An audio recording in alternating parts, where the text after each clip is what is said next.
सक्षमता परीक्षा उत्तीर्ण नियोजित शिक्षकों की काउंसलिंग किस दिन होगी, इसकी जानकारी जल्द ही शिक्षा विभाग देगा।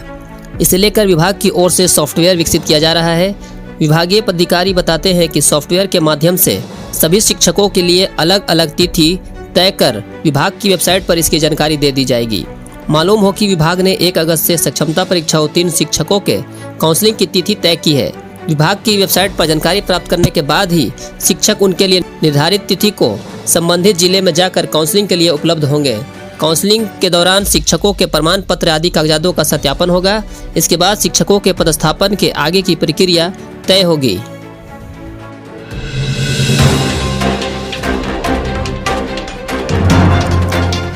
सुप्रीम कोर्ट ने विवादों से घिरी नीट यूजी 2024 परीक्षा को रद्द करने और दोबारा परीक्षा की मांग खारिज कर दी। CJI D.Y.. चंद्रचूड़ की अध्यक्षता वाली बेंच ने कहा, यह साबित करने के पुख्ता प्रमाण नहीं है कि कोई प्रणालीगत गड़बड़ी हुई या पूरी परीक्षा की पवित्रता भंग हुई। कोर्ट ने कहा, इस बात में कोई शक नहीं कि हजारीबाग और पटना में पेपर लीक हुआ है और इसका फायदा 155 छात्रों को मिला। कोर्ट ने कहा, हमने 571 शहरों के 4750 केंद्रों पर हुई परीक्षा के परिणाम पर आईआईटी की डेटा एनालिसिस देखा और इसकी जांच की। इसमें ऐसा कुछ नहीं मिला जिससे निष्कर्ष निकले कि पूरी परीक्षा गड़बड़ है।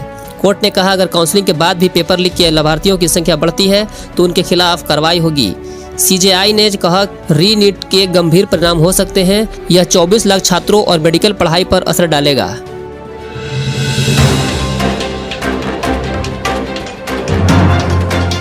विधान परिषद में मंगलवार को एक प्रस्ताव के जवाब में शिक्षा मंत्री सुनील कुमार ने कहा कि स्कूलों के प्रारंभ और बंद होने की समय सीमा पर विभाग 2 दिनों में निर्णय लेगा।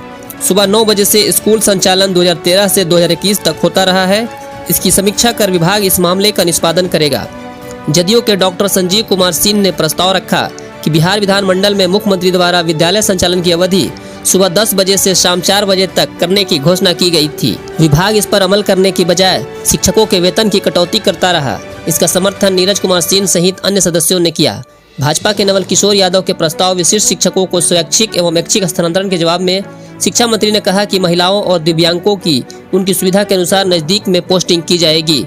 शिक्षकों को कम से कम परेशानी हो, इसे ध्यान में रखकर स्थानांतरण किया जाएगा।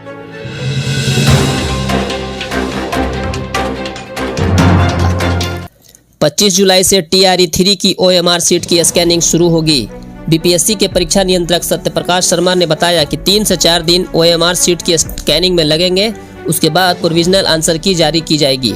अलग अलग विषयों की प्रोविजनल आंसर की जारी करने में भी 4 से 5 दिन का समय लगने की संभावना है। उन पर आपत्ति देने के लिए भी अभ्यर्थियों को समय दिया जाएगा। आपत्ति पर विचार करने के बाद आंसर की को संशोधित कर उसके बाद अंतिम आंसर की जारी की जाएगी और उसी के आधार पर बीपीएससी OMR सीट का मूल्यांकन शुरू किया जाएगा। लेकिन मूल्यांकन पूरा होने के बाद भी तब तक रिजल्ट बनाने की प्रक्रिया शुरू नहीं होगी जब तक परीक्षा में विभिन्न आरक्षित वर्णों को दिए जाने वाले आरक्षण की प्रतिशतता के बारे में सरकार और सामान्य प्रशासन विभाग द्वारा स्पष्ट रूप से बीपीएससी को सूचित नहीं कर दिया जाएगा।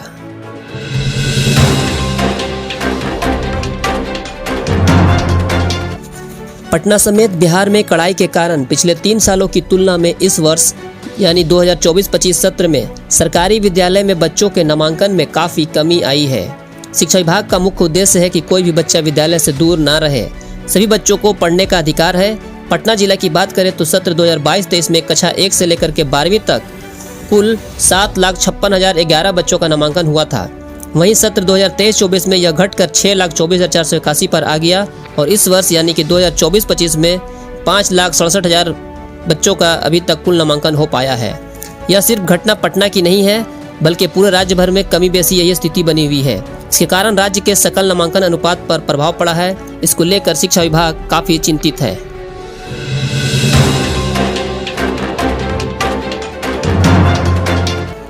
पेंशन हाल के चुनाव में राजनीतिक बहस का एक अहम मुद्दा बनकर उभरा है। आम बजट 2024-25 में भी पेंशन को लेकर कुछ खास संकेत हैं।